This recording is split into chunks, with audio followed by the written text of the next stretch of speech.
بسم اللہ الرحمن الرحیم۔ آج ایک نئے اور اہم ٹاپک کے ساتھ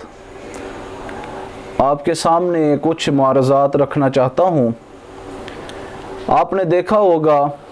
اکثر عورتوں کو یہ مسئلہ لاحق ہوتا ہے، اور یہ مسئلہ ڈلیوری کا مسئلہ ہے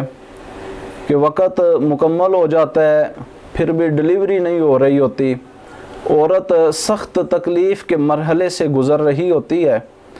تو اگر خدا نہ خواستہ کسی عورت کے ساتھ کوئی ایسا معاملہ پیش آ جائے تو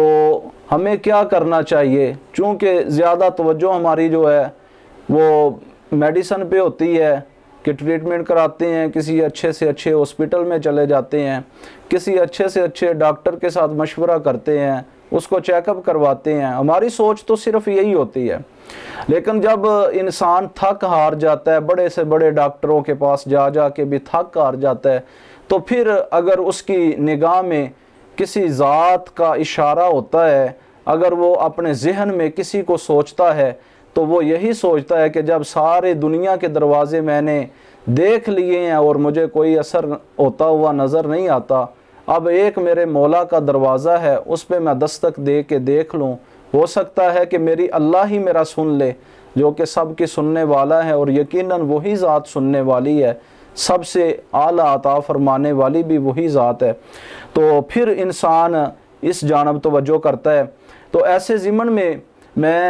ایک بات عرض کرتا ہوں کہ حضرت عیسیٰ علیہ السلام کا ایک مرتبہ ایک گلی سے گزر ہوا، تو ایک عورت نے آپ کو گزرتے ہوئے دیکھا، وہ آپ کے قریب آ گئی اور اس نے یہی مسئلہ عرض کیا، یا نبی اللہ، یا کلمت اللہ، آپ میرے لیے دعا فرمائیں، 2 دن ہو گئے ہیں میں اس تکلیف میں مبتلا ہوں، جبکہ میری تکلیف جو ہے نا وہ دور نہیں ہو رہی۔ تو حضرت عیسیٰ علیہ السلام نے یہ کلمات جو ہیں سکھائے اور فرمایا ان کے ساتھ اللہ کی بارگاہ میں دعا کرو، اللہ آپ پہ مہربانی کرے گا۔ وہ کلمات کیا ہیں؟ یا خالق النفس و یا مخلصا من النفس و یا مخرج النفس من النفس خلصها۔ تو جب اس عورت نے یہ دعا پڑھنا شروع کی، ادھر آپ نے یہی دعا پڑھ کے آپ کو دم بھی، اس عورت کو دم بھی کیا، تو فوراً اللہ رب العالمین نے یہ اس کی پریشانی جو ہے نا اللہ نے رفع دفع فرما دی۔ اور احباب یہ بھی کہتے ہیں کہ اگر پیٹ میں بچہ مڑ جاتا ہے، کروٹ اپنی چینج کر لیتا ہے، تو اس کے لیے بھی اگر ان الفاظ کے ساتھ دعا کی جائے، دم کیا جائے، اللہ پاک انشاءاللہ اللہ پاک شفا عطا فرمائے گا۔ اس کے علاوہ ایک اور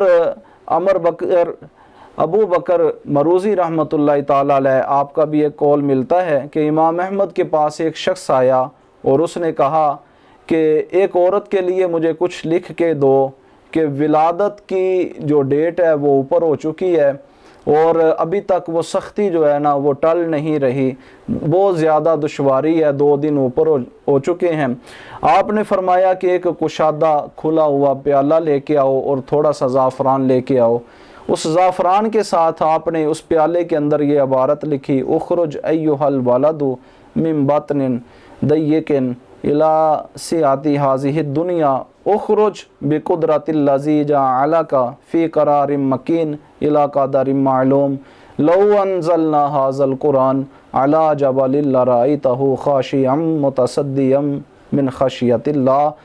وَتِلْكَ الْأَمْثَالُ نَضْرِبُهَا لِلنَّاسِ لَعَلَّهُمْ يَتَفَكَّرُونَ وَنُنَزِّلُ مِنَ الْقُرْآنِ مَا هُوَ شِفَاءٌ وَرَحْمَةٌ لِّلْمُؤْمِنِينَ۔ آپ نے زعفران کے ساتھ اس پیالے میں اس عبارت کو لکھ کے اس عورت کو حکم دیا کہ اس کو یہ والا پانی جو ہے نا پلایا جائے۔ تو اس عبارت والا پانی جب اس عورت کو پلایا گیا، اللہ تعالیٰ نے اس کی اس سختی کو دور فرما دیا اور ڈلیوری جو ہے وہ بآسانی ہو گئی۔ تو ہمیں بھی چاہیے کہ ہم ان الفاظ مبارکہ کے ساتھ اپنے ان کیسز کو حل کریں، تاکہ ان کی تلاوت کرنے سے ایک تو حدیث پاک پہ عمل ہو جاتا ہے، بزرگان دین ان کے اقوال پہ عمل ہو جاتا ہے، ان کے طریقے پہ عمل ہو جاتا ہے، جس کا ثواب ہمیں اللہ دنیا میں بھی عطا فرمائے گا اور آخرت میں بھی عطا فرمائے گا۔